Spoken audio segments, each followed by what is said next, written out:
بسم الله الرحمن الرحيم toddobaadkan waxaan ugu weyn oo aan shacabka la wadaagayna in Soomaaliya ay u soo hoyatay guul weyn markii golaha ammaanka ee qaramada midoobay ay naga qaadeen cunaqabatayntii hubka ee dalka saarneed tan iyo bishii January 1992 muddo dheer ay cunaqabatayntaasina saarneed waxaana socday dadaalo badan oo ay Soomaaliya ku doonaysay in cunaqabatayntaas la qaado maadaama ay caqabad ku ahayd dadaalada dawladda ku doonayso in ay dalka xasilooni iyo nabad waarta uga dhaliso dowladda federaalka ee Soomaaliya haatan jirta ayaa dadaaladii ugu dambeysay cunaqabataynta lagu qaaday xoojisay tan iyo sanadkii hore ugu dambeeyna dadaaladaasi waxay noqdeen kuwo miro dhal ah kowdii bishan December ee sanadkan ku jirna 2023 dowladda Soomaaliya waxay u mahad celinaysaa dhammaan xubnaha golaha ammaanka qaramada midoobay codkaasi muhiimka ah Soomaaliya u meelmariyay waxaana dowladda federaalka ee Soomaaliya sidoo kale ka go'an inay waajibaadkeeda si buuxda uga soo baxdo marka ay timaado maareynta iyo xakamaynta hubka si aanay gacmo qaldan u gelin in Soomaaliya laga qaado cunaqabataynta waxa la socda faa'iidooyin badan oo ay kamid yihiin kow la dagaalanka argagixisada iyo sugidda ammaanka Soomaaliya waxay la dhacaysay caqabado badan oo dhanka ammaanka ah oo ay kamid yihiin joogitaanka kooxaha xagjirka ah sida Alshabaab ee ku xiran shabakadaha argagixisada caalamiga ah sida Al-Qaacida dowladda Soomaaliya waxay u baahan tahay inay hesho hub iyo qalab casri ah si ay si hufan ula dagaalanto khatarahaasi oo ay u sugto ammaanka xuduudaheeda labo difaaca qaranka qaadista cunaqabataynta hubka waxay dowladda Soomaaliya u sahlaysaa inay dhisto iyo casriyeyso ciidamadeeda qalabka sida taas oo sare u qaadaysa awoodda ay u leedahay inay difaacdo madaxbannaanida iyo midnimada dhuleed ee dalka saddex dadaalka nabadda iyo xasilinta helitaanka hubka iyo qalabka ayaa muhiim u ah dowladda Soomaaliya si ay si hufan u gudato waajibaadkeeda sugidda amniga isla markaana ciidamada ADMIS ugala wareegto amniga guud ee dalka afar dhaqan gelinta sharciga iyo xakamaynta xuduudaha waxa kale oo faa'iidooyinka qaadista ay cunaqabataynta ay la socoto kamid ah dowladda Soomaaliya inay u baahan tahay qaabkii ay ku qalabayn lahayd hay'adaheeda sharci fulinta si ay xuduudaheeda uga ilaaliso ka ganacsiga hubka sharci darrada ah argagixisada iyo khataraha kale ee caalamiga ah shan dowlad dhisidda iyo dowladnimada xoojinta awoodda dowladda Soomaaliya ee ku aadan sugidda amniga waxay laga maarmaan u tahay dadaalka ay ugu jirto hirgelinta maamul xasiloon bixinta adeegyada bulshada iyo horumarinta dhaqaalaha lix waxa ayna xusid mudan in golaha ammaanka ay sidoo kale meel mariyeen qaraar kale oo gaar ah cunaqabatayn dhanka hubka ah ku soo rogaya kooxaha argagixisada sida Alshabaab markaan qodobkaas ka gudubno xalay waxaa dalka dib ugu soo laabtay madaxweynaha Jamhuuriyadda Federaalka ee Soomaaliya mudane Dr. Xasan Sheekh Maxamuud kadib markuu ka soo qayb galay shir madaxeedkii caalamiga ah ee qaramada midoobay isbeddelka cimilada adduunka kaas oo ka dhacay magaalada Dubai ee dalka isu taga Imaaraadka Carabta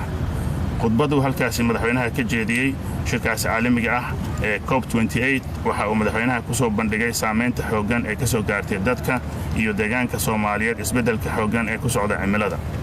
sidaad la socotaan Soomaaliya waxaa ku dhuftay roobab iyo daadad ka dhashay El Niño in ka badan 100 qof ayaa la xaqiijiyay inay ku nafwaayeen dad gaaraya 2 milyan iyo barna waa ay saameeyeen waxa ayna jirta barakac aad u xooggan oo gaaraya ilaa iyo 1 milyan iyo bar oo qof dowladda waxay marka lagu baaqaysaa shacabka Soomaaliyeed inay garab istaagaan walaalahooda ay xaaladdan la soo diristay iyadoo dhanka kalena hay'adaha dowladda oo kaashanaya ururada caalamiga si xooliya u wadaan gurmadka loo fidinayo dadka ay masiibadan ku dhacday Soomaaliyeed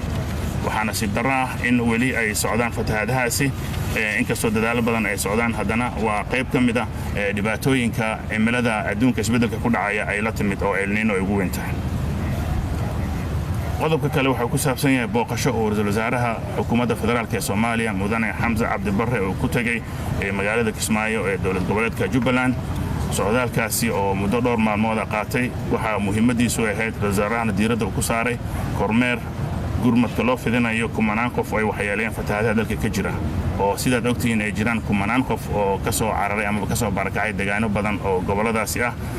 soona galay magaalada Kismaayo halkaas oo dowladda iyo dowlad goboleedka Jubbaland iyo hay'adaha gargaarka ay isku dayayaan in ay gargaar gaarsiiyaan ama gurmad u fidiyaan waxaa kaloo wasaaraha uu markale cadeeyay in dowladda federaalka Soomaaliya ka go'an tahay in si buuxda loogu gurmado dadka ay masiibadan saameysay wasaaruhu intuu halkaasi joogay waxa kale oo booqasho ku tagay degmada Afmadow oo kamid ah deegaanada sida aadka u aafeeyeen fatahaadaha waxa kale intuu wasaaraha uu ku sugnaa magaalada Kismaayo xariga ka jaray dhowr mashruuc oo dawli ah oo loogu talagalay xoojinta maamulka iyo dowladnimada Soomaaliya dhanka kale qaybo badan oo dalka ka mid ah waxaa geesiyaasha ciidamada xoogga dalka Soomaaliyeed oo kaashanaya shacabka ay ka wadaan howlgallo military oo lagu baaxsanayo qawaariijta kuwaasoo guulo badan laga soo hooyay. howlgalla ciidanka xoogga dalka oo kaashanaya saaxiibada caalamiga ka fuliyeen tuulada Hilow Bacaad oo 80 kiiloomitir dhinaca koonfur galbeed ka xigta deegaanka Halgan ee gobolka Hiiraan ayaa waxaa la xaqiijiyay dilka qawaariij tiradooda gaarayso 60. waxaa kaloo ay howlgallo guulo leh ay ciidamada iyo shacabka ka fuliyeen gobolada Baay, Bakool, Galgaduud, Hiiraan iyo Shabeellaha Dhexe. dowladda federaalka ee Soomaaliya waxay shacabka la wadaagaysaa in howlgallada ka dhanka qawaariijta ay sii socon doonaan lana sii xoojin doono iyadoo weliba ay haatan jirto fursad ah marka Soomaaliya laga qaaday cunaqabataynta hubka in tayeynta ciidamadan ay la socon doonto taasna ay qayb weyn ka qaadan doonto in ciidamada tayadooda ay sare u kacdo isla markaana howlgallada la fulinayo ay noqdaan kuwo guulo badan laga filayo. isla dhinaca arrimaha amniga bishan aynu ku jirno 12keeda waxaa magaalada New York ka dhacaya shir madaxeed caalami ah oo arrimaha amniga looga hadlayo oo Soomaaliya arrimaheed looga hadli doono oo ilaa 26 dal ay ka qayb gali doonaan lana filayo in Soomaaliya halkaasi go'aamo aad u wanaagsan dhinaca amnigeeda la xiriira ay ka soo baxaan gaar ahaan howlgallada socda iyo mustaqbalka amniga ee Soomaaliya iyo sida ay noqonayaan qaybaha ciidamada ee Soomaaliya iyo howlgalladooda intaba. ugu dambeynna dowladda federaalka ee Soomaaliya waxay weli sii wadaa tallaabooyinka lagu xaqiijinayo amniga magaalada Muqdisho oo haatan muddo laga joogo sanad horumar weyn laga sameeyay sugidda amniga iyo xasiloonida magaalada caasimadda ah. waxaan u mahadcelinaynaa shacabka Soomaaliyeed oo mar walba taageero la garab taagan dowladda iyo ciidamada la'aantoodana aysan suuro gasheen horumarka wanaagsan ee laga sameeyay xoojinta xasiloonida caasimadda. waa mahadsantiin.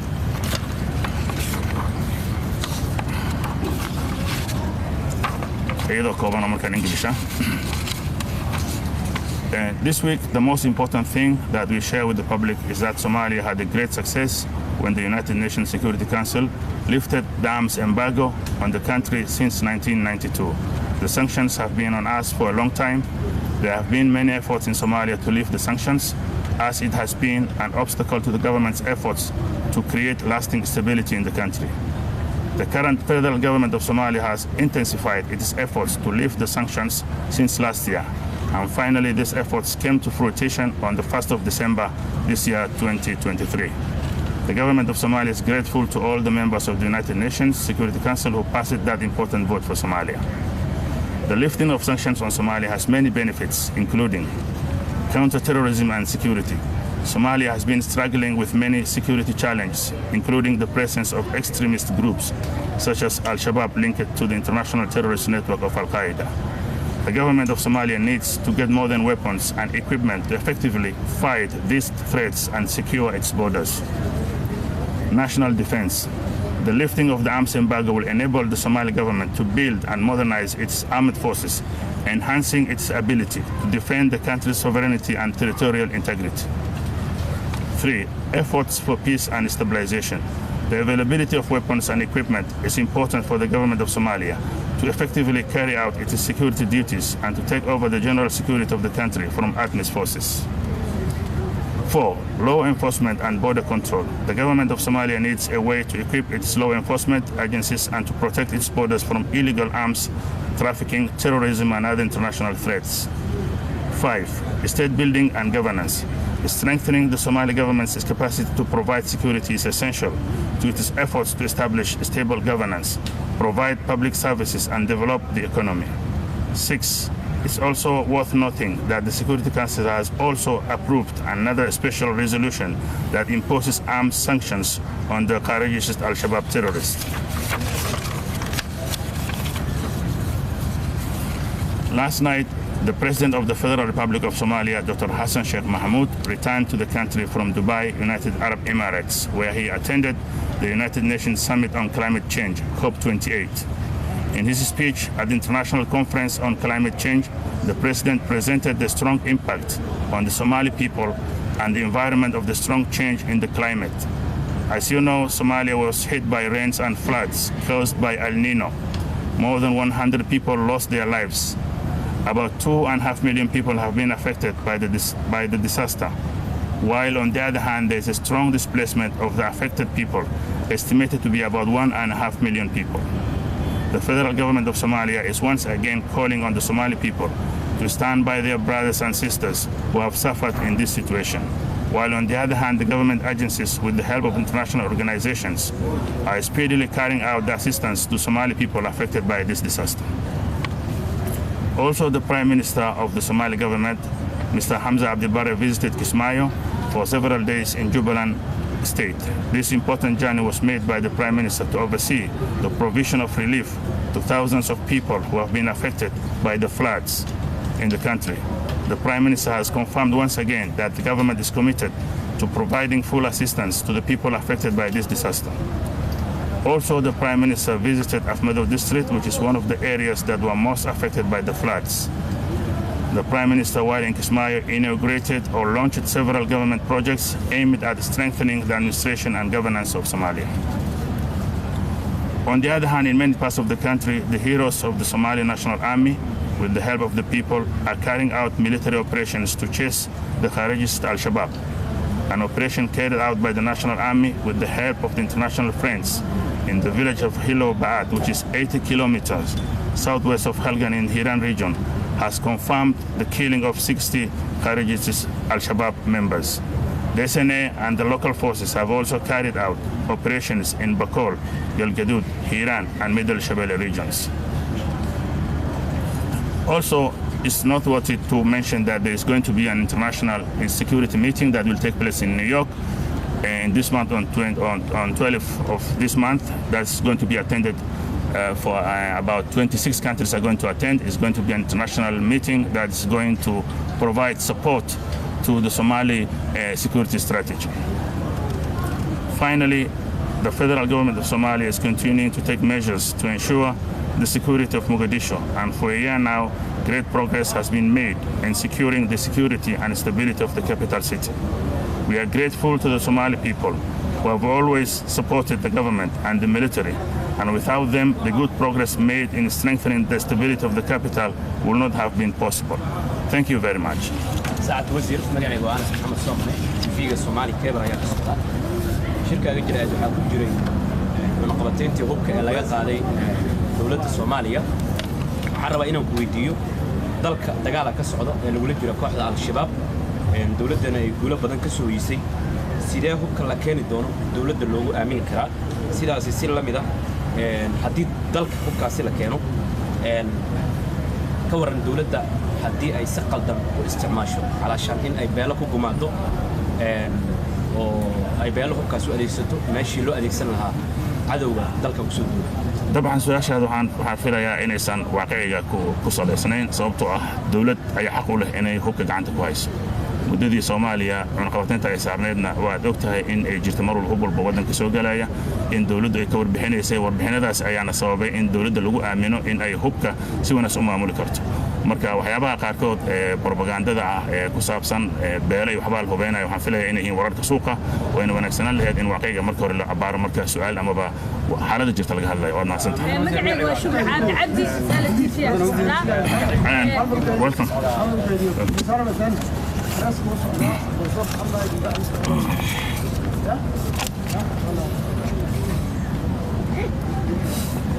You will ask me. Bismillahirrahmanirrahim. Assalamu alaikum wa rahmatullahi wa barakatuh. I'm delighted to join my brother, His Excellency Daauus, Minister of Information, Culture and Tourism today, to brief members of the press on the latest development in Somalia. As African Union, we are pleased to see Somalia's consistent and steady progress towards taking its place in the international community. The lifting of the 32 years long arms embargo on Somalia by the UN Security Council Resolution 2714 of 2023 on Friday, 1st December, is a demonstration of the trust the international community has placed in the people and government of Somalia. It is a accumulation of several years of sustained progress in Somalia's security reforms and serves as a recognition of Somalia's increasing readiness to take over security responsibilities from ATMIS and international forces. As we celebrate this momentous achievement, I'm reminded of the extensive international support for the lifting of the arms embargo on Somalia. You may recall that the international community from Mogadishu, through the Quartet and other fora, to our respective headquarters in Addis Ababa, New York, Brussels, and capitals advocated for this, as we collectively believe that the embargo was restricting the war against terrorism. So once again, I command the support of the Security Council member state, the European Union, the African Union Commission, African Union Peace Security Council, the A3, ATMIS, and the UK. More importantly, we believe that this decision would provide considerable opportunities for Somalia to acquire the requisite capabilities to further degrade and ultimately defeat Alshabaab and other armed opposition groups, and those adding safeguarding Somalia's sovereignty and integrity. I would like to highlight that SNA and ATMIS, for the last few weeks, they have been engaged to conduct jointly shaping and clearance operations against Alshabaab, mainly in the forest where Alshabaab they were heading themselves. With the embargo now lifted, I strongly believe that the international community will continue to assist Somalia to reinforce SSF capabilities throughout the transition process and beyond, in order to achieve lasting peace, security, and development in this lovely country. In line with today's theme, I would like to take this opportunity to celebrate an equally crucial milestone, which marks a historic step in Somalia's journey towards regional integration and socio-economic development. I therefore offer my profound and sincere congratulations to the government and the people of Somalia for recently joining the East African community. And on behalf of the African Union, I wish to reiterate our continued solidarity and applaud His Excellency President Hassan Sheikh Mohamud, the federal government, and the people of Somalia on the significant progress towards achieving the African Union's vision of an integrated, prosperous, and peaceful Africa. Last week, ATMIS, FJS, and UNSOS announced the resumption of the second phase of ATMIS troops withdrawal from Somalia, which will start and conclude by the end of this month. In compliance with the United Nations Security Council Resolution 2710 of 2023, we will draw 30,000 soldiers by handing over a total of 8 FOBs operating base to the Somali National Army. This step is crucial in the progression towards Somalia assuming full responsibility for its security. I want to confirm and reaffirm our unwavering commitment to the transition and drawdown process, ensuring we fulfill our mandate while also providing support for ongoing operations. We recognize the importance of balancing the drawdown with the need to maintain other vital operations, and our target is to exit Somalia, ATMIS to exit Somalia by the end of December 24. In response to the El Nino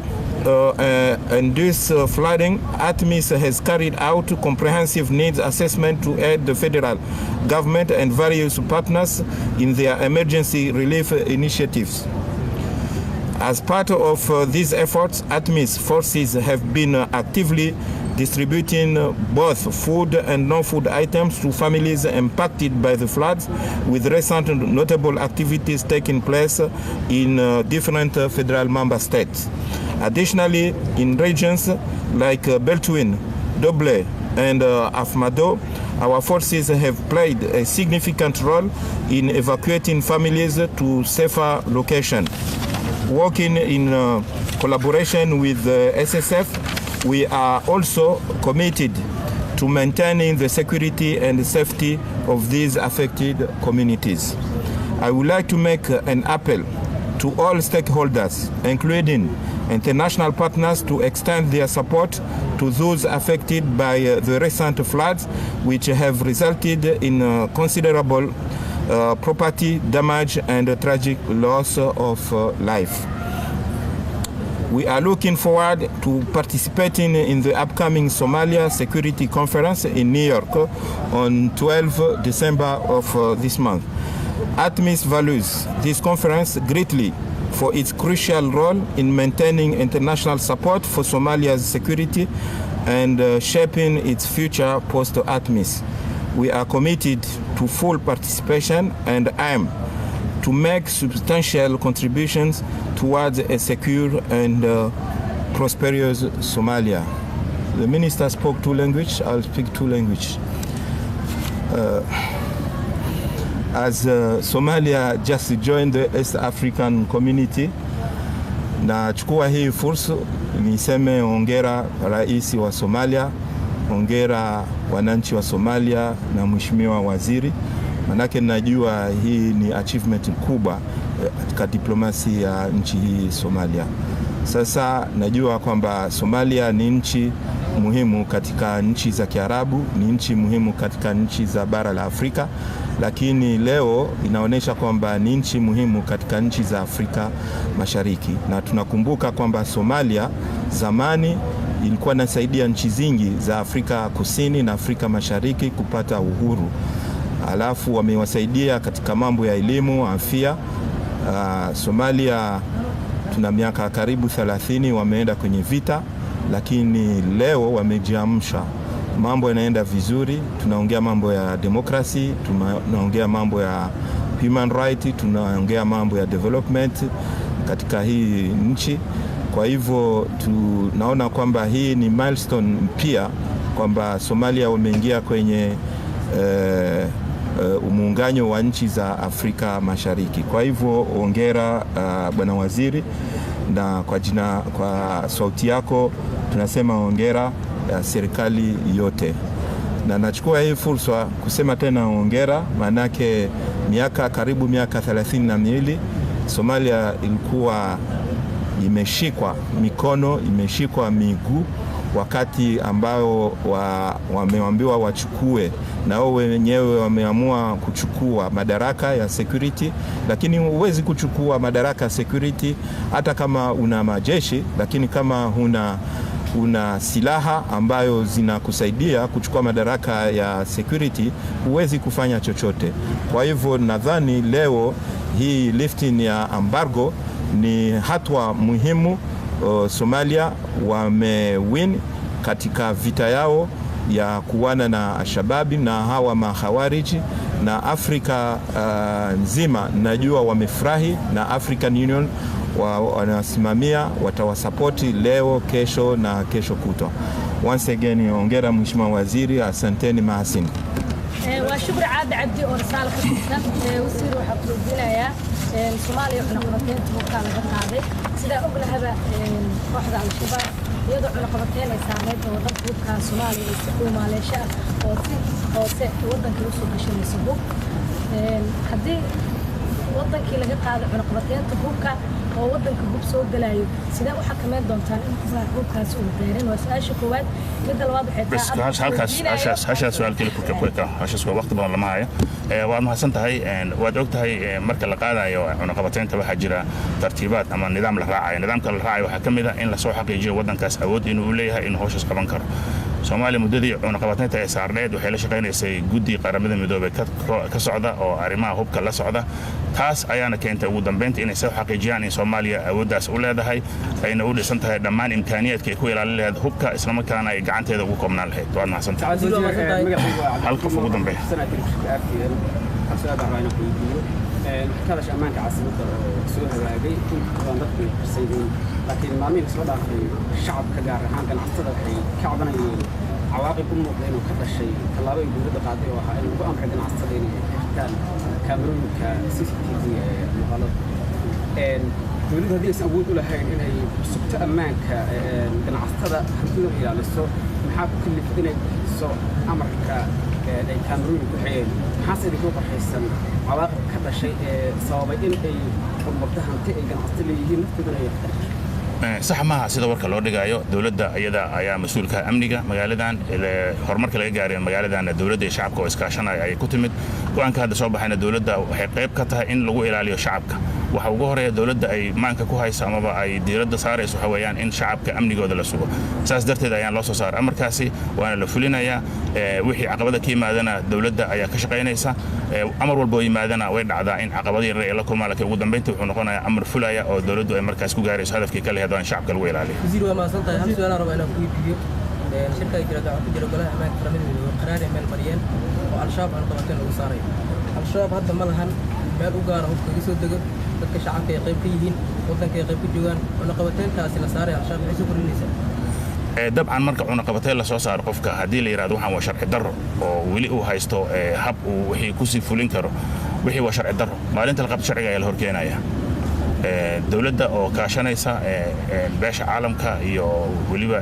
hay'adaha amniga iyo waliba maadaama qaraar qaramada uu jiro waxa qasab ah in dawladaha caalamka oo dhan ay u hoggaansamaan